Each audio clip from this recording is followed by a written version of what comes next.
We've got fight right to the end. Those two will be out of that jail. They're not going to spend the rest of their life in that filthy pit. Brian Mickelberg. He's just out of jail. An appeal court decided there wasn't enough evidence to keep him inside.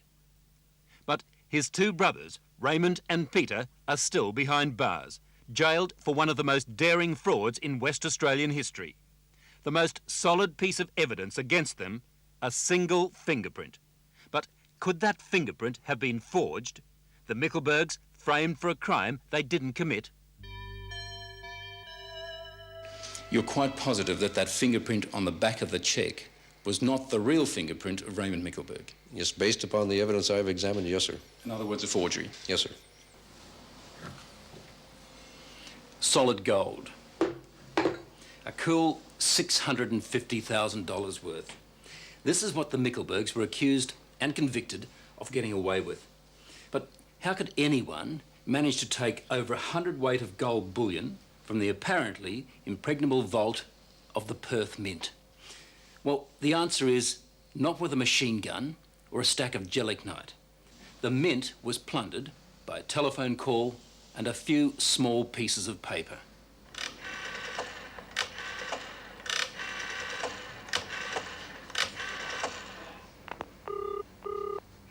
Hello, is that the Perth Mint? This is Mr. Fryer. Behind every crime, there's a mastermind.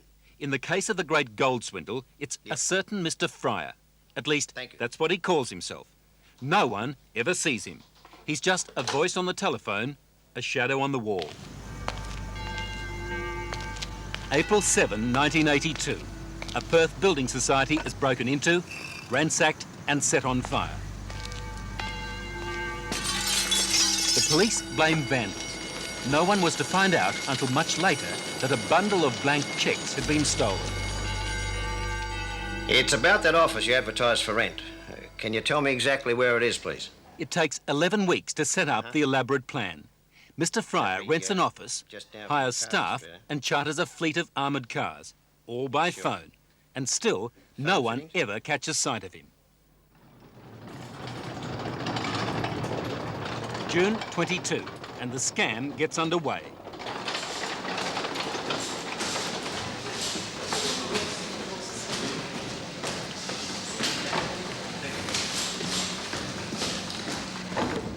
Remember those blank cheques? By now, Mr. Fryer has filled them out for $650,000. His couriers are told to take them to the mint. No one there bothers to check if they're genuine, and the gold is handed over. It's as easy as that.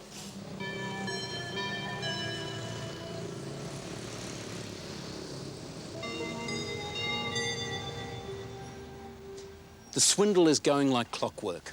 The security guards hand over the gold to a courier. Mr. Fryer's instructions: bring it here to Jandakot, Perth's second airport, and simply leave it near the runway. And that was the last anyone, except presumably the mysterious Mr. Fryer, saw of it. $650,000 worth of gold bullion simply vanished into thin air.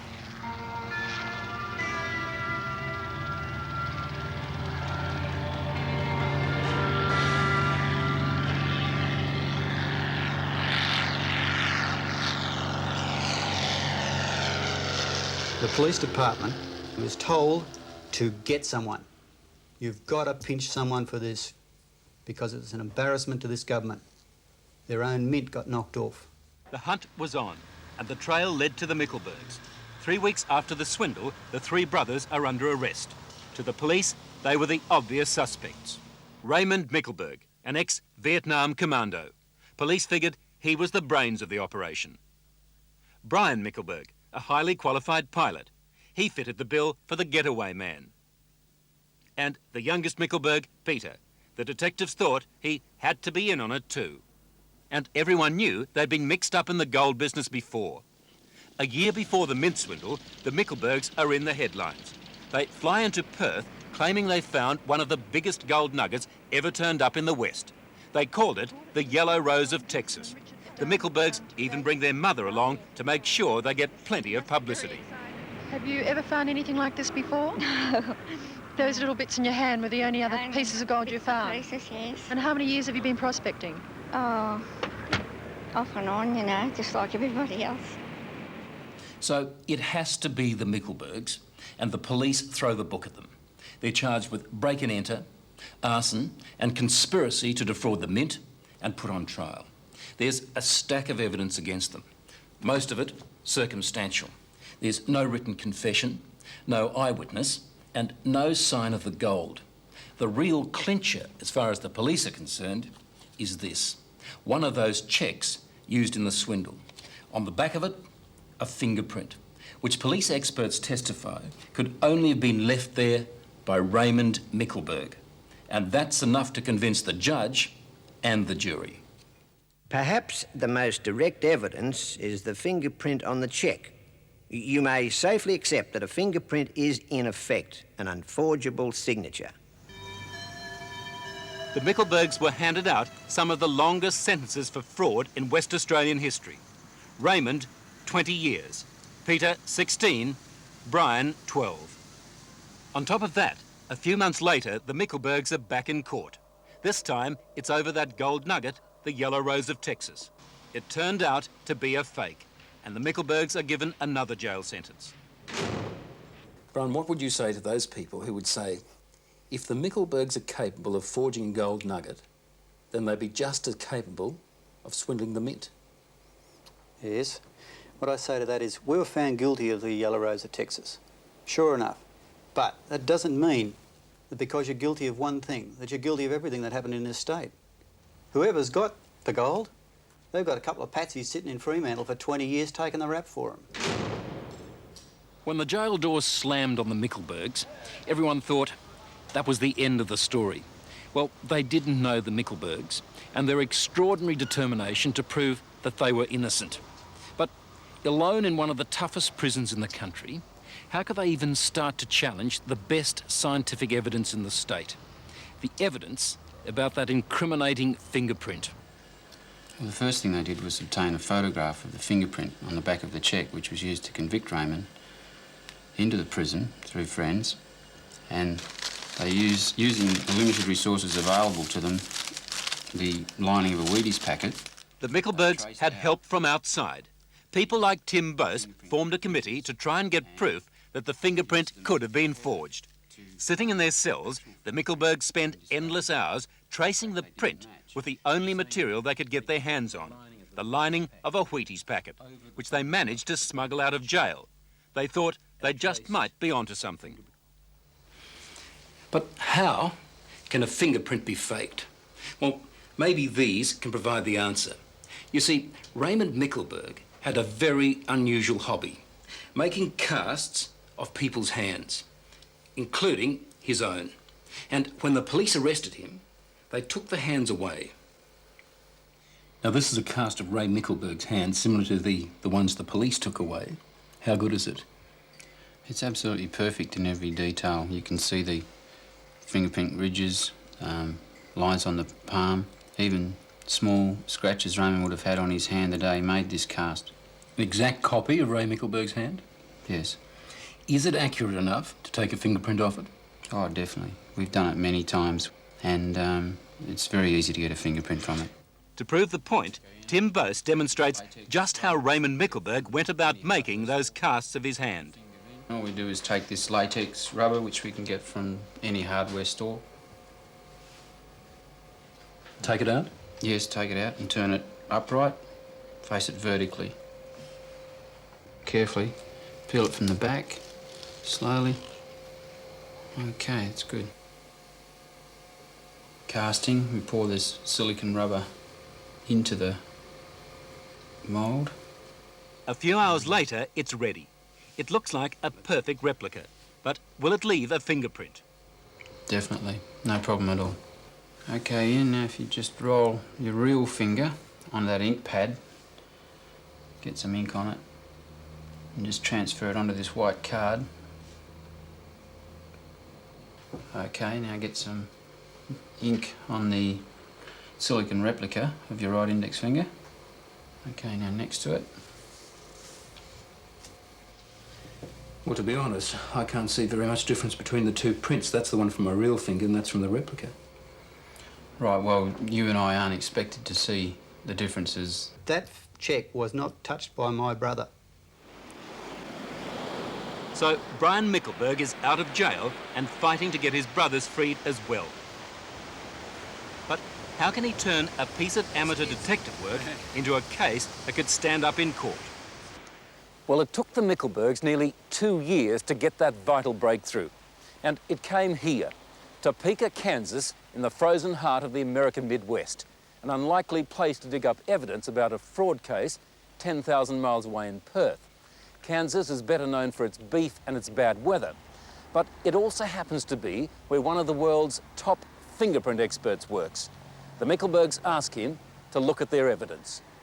This photograph here of the silicone rubber finger that was submitted to me has 5 flaws or abnormalities present in the skin of that print. If I compare those with the print on the back of the check, I find those same 5 markings or characteristics in exactly the same position. Robert Olson is the top fingerprint man at the Kansas Bureau of Investigation. He's written 3 books on the subject. Now, remember what the judge told the jury about the fingerprint on that cheque. You may safely accept that a fingerprint is, in effect, an unforgeable signature. Well, I think, yes, the judge was wrong because they can be forged. We have that in recent cases. And yes, he was wrong in this case because I believe, yes, it is a forgery. 2 photographs. One, a rubber cast of Ray Mickelberg's finger. The other, the mark on the cheque which police swore was Mickelberg's real fingerprint. On each, he finds identical flaws. To Robert Olson, that's conclusive. I really think you have a misrepresentation of the fingerprint, what I would consider of epic proportion in fingerprints, because it's a forged or falsified print made by a rubber finger. But still, the Mickelbergs weren't sure they had enough evidence to convince a court. They asked 3 more world-renowned experts to look at the fingerprint. The verdict is the same. Reginald King investigated more than 10,000 crimes for Scotland Yard. The fingerprint is consistent with having been implanted by a silicone rubber replica of Raymond Mickelberg's right index finger. Malcolm Thompson, former detective superintendent in charge of the Forensic Science Laboratory of Edinburgh Police. I've read Mr. King's affidavit and agree unreservedly with his findings. George Bonebrake, formerly the top fingerprint expert at the FBI in Washington. The fingerprint on the cheque is consistent with a fingerprint made using a silicone finger. So, were the Mickelbergs convicted of a fraud by a fraud? Either the police force fabricated evidence to get a conviction, we know the evidence is fabricated, or a criminal element used the Mickelberg name and the brothers as scapegoats. While we were in jail, they were running off for the gold. Gone. No more need to look over their shoulder worrying about coppers. Is there anything else you found? Well, on the back of the check also, next to the area of the print in issue at trial, there's another fingerprint over here. It's unmarked, but it appears to me to be of much superior quality than the print in issue, either before or after enhancement. Someone else's fingerprint, not Raymond Mickelberg's? No, sir, it was not Raymond Mickelberg's fingerprint. Mr. Carl Shannon recently retired after 10 years as a judge on the New South Wales District Court. We asked him to review the evidence and the affidavits and give his verdict. In my opinion, because of the conflict between the fingerprint evidence given at the trial and the material embodied in all 4 affidavits, what is now required is a proper judicial inquiry. If in that inquiry the original fingerprint evidence is destroyed, or there is a very substantial doubt created about it, then in my view the original conviction could not be allowed to stand. Since Ian Leslie filmed that story, there's been a development that gives some hope to the Mickelbergs. The West Australian government has now agreed to look into the new evidence. That could lead to a new trial, or possibly a royal commission. Hello, I'm Liz Hayes. Thanks for watching. To keep up with the latest from 60 Minutes Australia, make sure you subscribe to our channel. You can also download the 9 Now app for full episodes and other exclusive 60 Minutes content.